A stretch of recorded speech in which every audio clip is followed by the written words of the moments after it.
Muy buenos días, queridos estudiantes, espero se encuentren muy bien. Hoy tenemos nuestra tercera nota de lengua castellana. Es muy importante que ingresen por favor al link, el link de siempre, para que puedan observar siempre las notas y cómo va su proceso. Y si tienen algo pendiente, pues no duden, me preguntan, me consultan. Yo con mucho gusto estoy para atenderlos y para ayudarlos. Hoy ya martes 23 de marzo, ya casi se acaba el mes, entonces vamos a tener toda la actitud.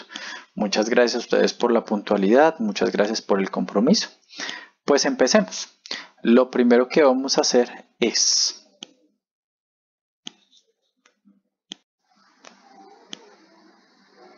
entonces anotamos la dirección, que es la que sabemos, GOO, todo esto en minúscula, .gl/13 C mayúscula, Y mayúscula, Y minúscula, U y le damos Enter. Entonces vamos a encontrar aquí unas carpetas, pero vamos a ingresar a la de notas y talleres, lengua castellana, primer periodo, castellano noveno. Pues como ustedes encontraron en el grupo de WhatsApp, hoy tenemos la temática que titula Conquista y Colonia. Si se dan cuenta está por acá y corresponde a nuestra tercera nota. Ojo, vean, por ejemplo, si deben estas actividades, es momento que la hagan. Simplemente se paran acá, le dan clic, él empieza a abrir y aquí ya encontramos la actividad. Como saben, entonces titula Contexto de la conquista y colonia. ¿Qué es contexto? Contexto son todas aquellas circunstancias que rodea un evento. Son aquellos hechos de tiempo, de lugar, de espacio, características, circunstancias en las que sucede algo. En este caso, entonces, las circunstancias o los hechos que giran alrededor de la conquista y de la colonia. Anotan el correo electrónico de cada uno de ustedes. Voy a anotar entonces el mío. Y colocan el del acudiente. Buscan su nombre y le van a dar siguiente. Por aquí, entonces ya empezamos con la primera información, la primera teoría.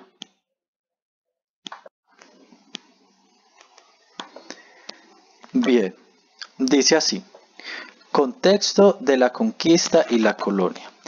El encuentro amable entre indígenas y españoles duró poco después de aquel 12 de octubre de 1492.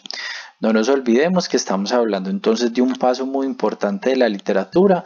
En las clases anteriores hablábamos de la literatura prehispánica y mencionábamos tres grandes civilizaciones como la Inca, la Azteca y la Maya.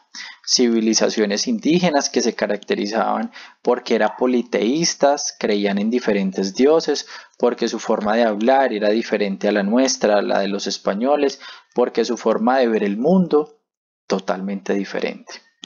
La avaricia española por el oro y las tierras y la idea de que las culturas indígenas eran inferiores marcaron el destino del continente que los hispanos llamaron América.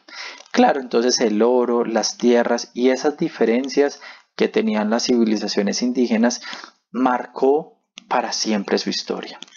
Entonces llegó un momento en el que el español se adueñó, se apoderó e incluso asesinó una civilización con unas características artísticas, literarias, técnicas que destruyó e impuso la de los españoles. Entonces impuso su cultura, impuso su lengua castellana e impuso también su credo.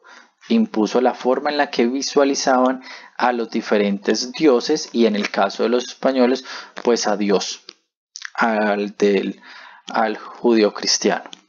Del choque entre indígenas y españoles surgió una literatura mestiza que se consolidó a lo largo de unos 300 años, como consecuencia de la fusión entre la cultura hispana dominante y las culturas sometidas. La apropiación de un continente por los hispanos.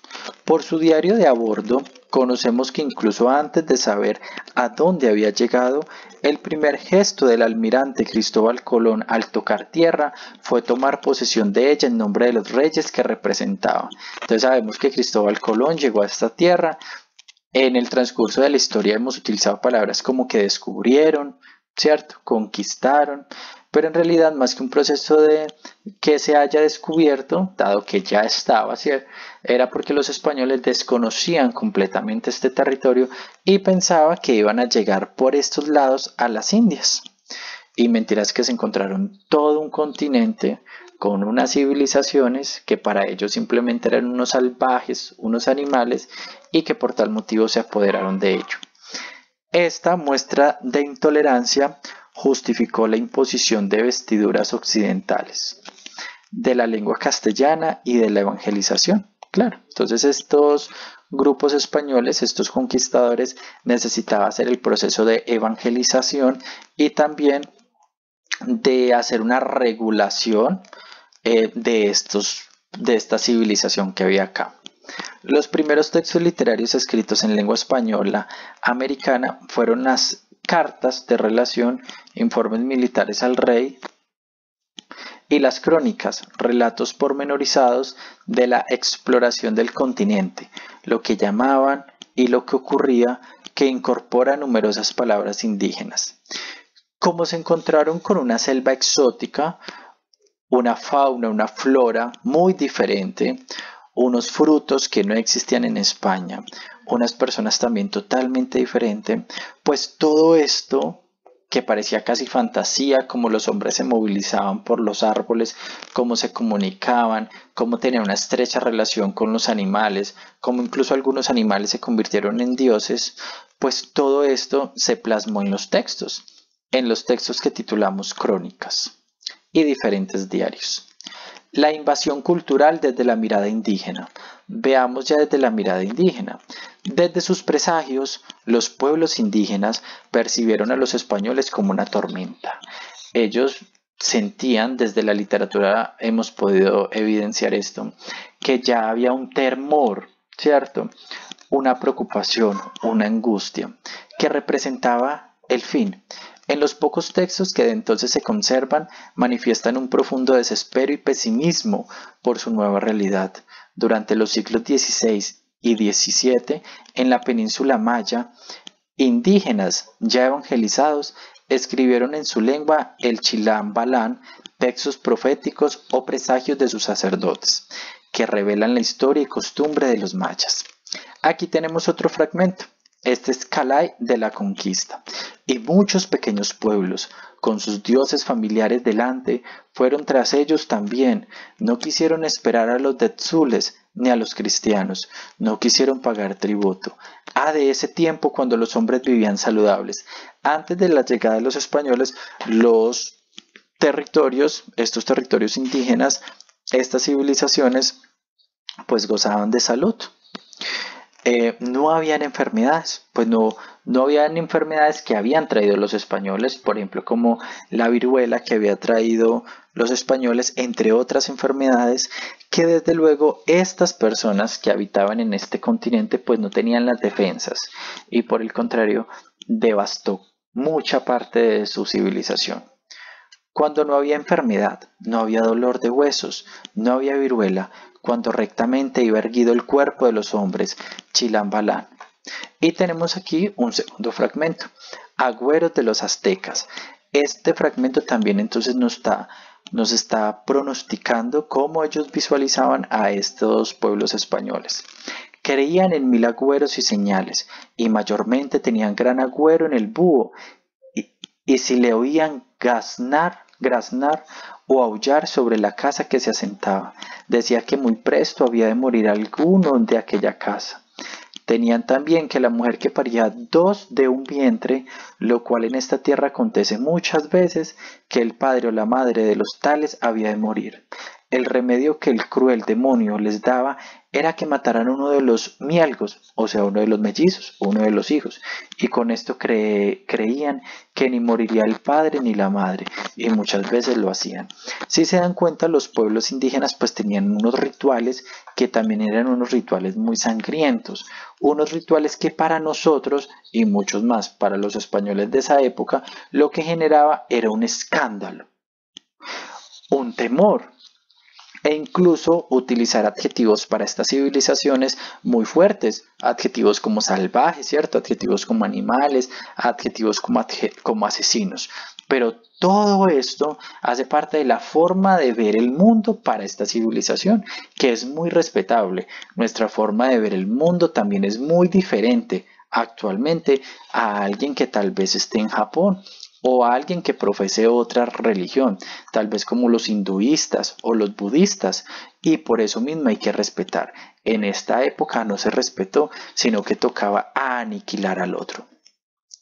Tocaba asesinar al que pensara diferente. Tocaba extinguir al que hacía algo de lo que yo no estaba de acuerdo. Ahora empezamos la actividad.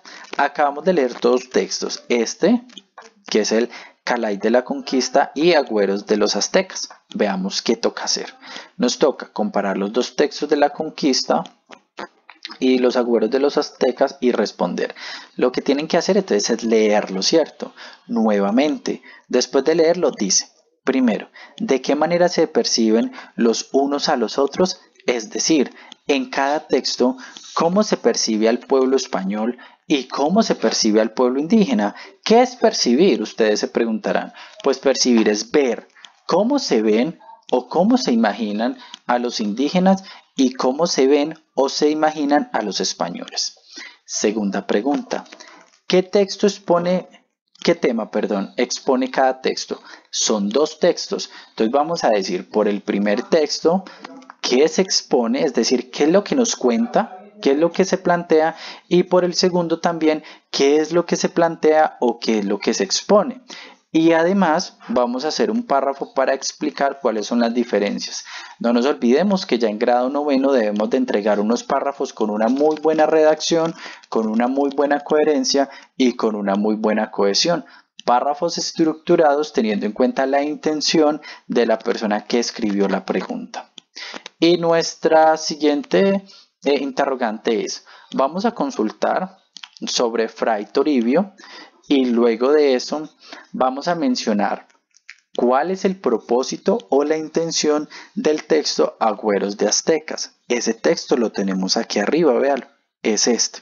Entonces vamos primero a decir quién es Fray Toribio y además vamos a pensar cuál pudo haber sido el propósito o la intención de haber escrito uno de los textos como el que mencionamos arriba, es decir, este. Seguimos con la pregunta que dice, última de esta primera página, de esta segunda página, y dice, sustenta. Cuando vamos a sustentar es porque vamos a argumentar, vamos a explicar, vamos a convencer la tesis, es decir, la idea. Entonces vamos a argumentar la idea que afirma que la religión católica afectó radicalmente no solo a la cultura, sino también la nueva literatura americana. ¿Qué nos toca hacer en esta pregunta? Nos toca argumentar por qué consideramos que la religión católica afectó no solo a la cultura indígena, sino también a esa literatura indígena. Entonces ustedes van a decir por qué esa religión católica que era propia de España, aquí en este territorio no había esa religión, por el contrario eran politeístas, creían en diferentes dioses. ¿Por qué esa religión pudo haber afectado tanto la cultura como esa literatura americana? Y acá pues le vamos a dar siguiente.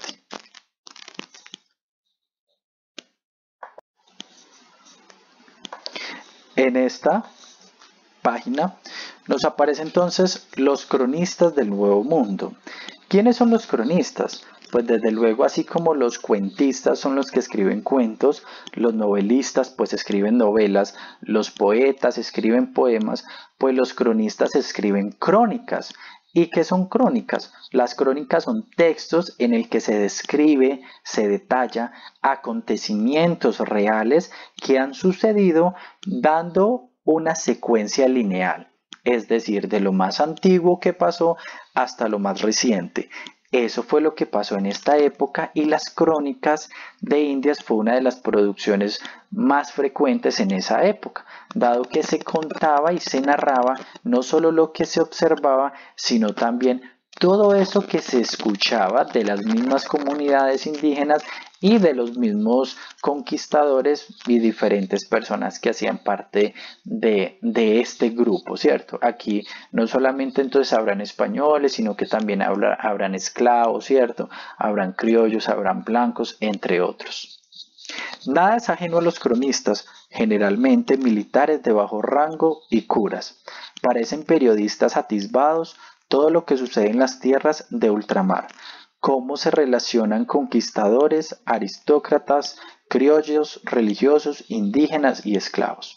Los cronistas de la conquista y la colonia del siglo XVI y XVIII retratan la sociedad colonial, entonces la cuentan esa sociedad colonial. ¿Y cuál es la sociedad colonial? Pues bien, en este territorio que estaba lleno de civilizaciones indígenas y que llegan los españoles a conquistar, se adueñan los españoles de estas tierras y empiezan a nacer hijos de españoles, pero en este continente, y se empiezan a formar pequeños pueblos, pequeñas casas, pequeñas aldeas, ya con las características y forma de ver del mundo occidental, es decir, del mundo europeo, del mundo español, en este territorio. Entonces empiezan a colonizar diferentes territorios de este continente para adueñarse o hacer ya el olvido de esa civilización indígena y empezar a impulsar esa visión del pueblo español, describiendo con detalle sus peculiaridades y costumbres. Entonces, en la época de la colonia lo que hacían era exactamente esto, describir las costumbres, y dan cuenta de las culturas indígenas y cómo se les ha vencido. Es muy triste esto, cómo se les ha vencido, porque lastimosamente esto fue lo que pasó. Las culturas indígenas, en su mayoría, gran parte de esa tradición artística, literaria, pues se ha ido perdiendo. Aún tenemos civilizaciones, unas pequeñas comunidades indígenas, pero sin duda sí fueron vencidas por parte de estos españoles, esas grandes civilizaciones que hemos mencionado, como las Inca, la Azteca y la Maya, entre otras. Los cronistas describen cómo se inicia una nueva forma de organización social en América. Vean, una nueva forma de organización impone una nueva forma de organización al relacionarse en indios y negros esclavos con conquistadores, aristócratas, virreyes y cortesanos, sacerdotes, arzobispos y criollos, descendientes de europeos pero nacidos en América.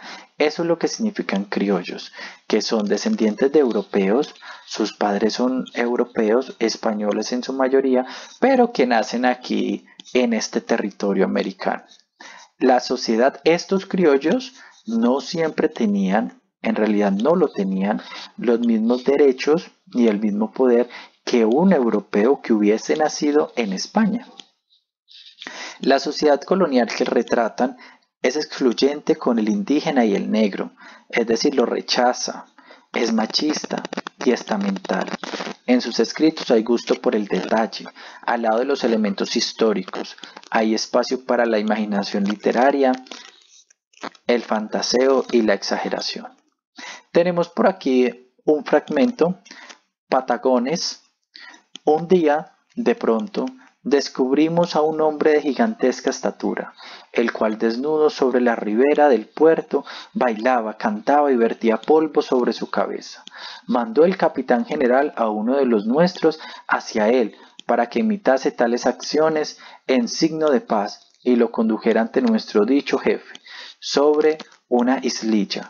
Cuando se halló en su presencia y la nuestra, se maravilló mucho y hacía gesto con un dedo hacia arriba, creyendo que bajábamos del cielo. Era tan alto él que no le pasábamos de la cintura. Antonio Pigafetta. Y tenemos aquí algunos cronistas muy importantes, tenemos 4. Este primero, que es Cristóbal Colón, que nace en Italia en 1456 y muere en España en 1506, pues nos escribe sobre los descubrimientos. Y él tiene producciones muy importantes como Diario de Aborto y Cartas sobre el Descubrimiento.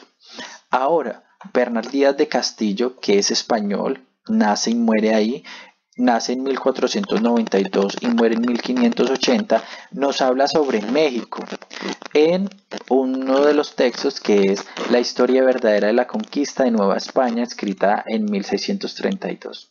Ahora, sobre Perú, nos habla el Inca Garcilaso de la Vega. Él nace en Perú en 1539 y muere en España en 1616. Él es autor de Comentarios Reales, Guamán y también con Nueva Crónica de Buen Gobierno. Y finalmente, textos que nos hablan sobre Argentina, Brasil y Filipinas, tenemos Antonio Pigafetta, que lo acabamos de ver, italiano, nace en 1480 y muere en 1534 con su texto Primer viaje en torno al globo, que fue uno de los fragmentos que acabamos de leer. Pues bien, tenemos acá nuestro último texto para ya resolver las preguntas. Decadencia literaria en América. ¿Qué es decadencia? Decadencia es que empieza a descender, es decir, que empieza a haber menos auge, menos exposición, que se deja de ser frecuente. ¿Qué deja de ser frecuente? La literatura en América. Veamos. La fresca libertad del espíritu, el anhelo de la creación y aventura, de invención de temas, de comprensión de lo indígena, que caracteriza el siglo XVI, se estanca ya en el siglo XVII, se estanca, a una época dinámica la sucederá otra perezosa y estática. Sufren las Indias el trágico estancamiento en el que se sume el Estado español a partir de Felipe II. Y veamos las preguntas. La primera dice, lee el texto de Picón Salas en el que se hace referencia a eventos enmarcados en la época de la colonia en América, es decir, esta que está acá. Luego, determina a qué se refiere el autor cuando dice que la siguiente época será perezosa y estática. Eso lo tenemos acá. Entonces tenemos que explicar qué quiere decir eso. Lo van a leer nuevamente y lo colocan acá. Siguiente pregunta. Reflexiona acerca del texto y responde. ¿Qué aspectos de un cronista se revelan en el fragmento anterior? Entonces, ¿qué tenemos que hacer? Devolvernos a ese fragmento, es decir, y vamos a identificar qué aspectos de acá se pueden comprender que tienen referencia con un cronista, que uno puede decir, este texto pertenece a la época de la crónica, a la época de la conquista, es una crónica, y lo van a colocar acá. Luego le van a dar siguiente. Y tenemos nuestra última hoja.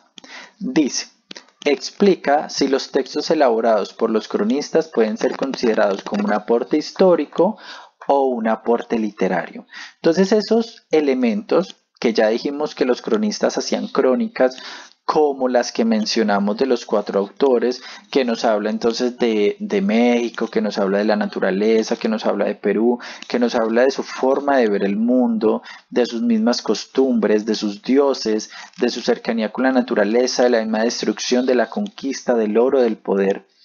Eso lo podemos considerar como un aporte histórico o lo podemos considerar como un aporte literario. O si estas dos disciplinas se funcionan para dar testimonio a una época. Entonces vamos a explicar y argumentar nuestra razón. Si es histórico, ¿por qué? Si es literario, ¿por qué? O si es una combinación de los dos, ¿por qué? Nuestra penúltima pregunta dice, explica con tus palabras las características de la crónica. Entonces, ¿qué características tiene la crónica? Si aún no te ha quedado claro, entonces tienes que consultar qué es eso de la crónica. Lo mismo, las características de la conquista, qué es eso de la conquista y las características de la colonia. Si llegas a necesitar un video o algo adicional, me puedes preguntar por el WhatsApp y con mucho gusto se te dará.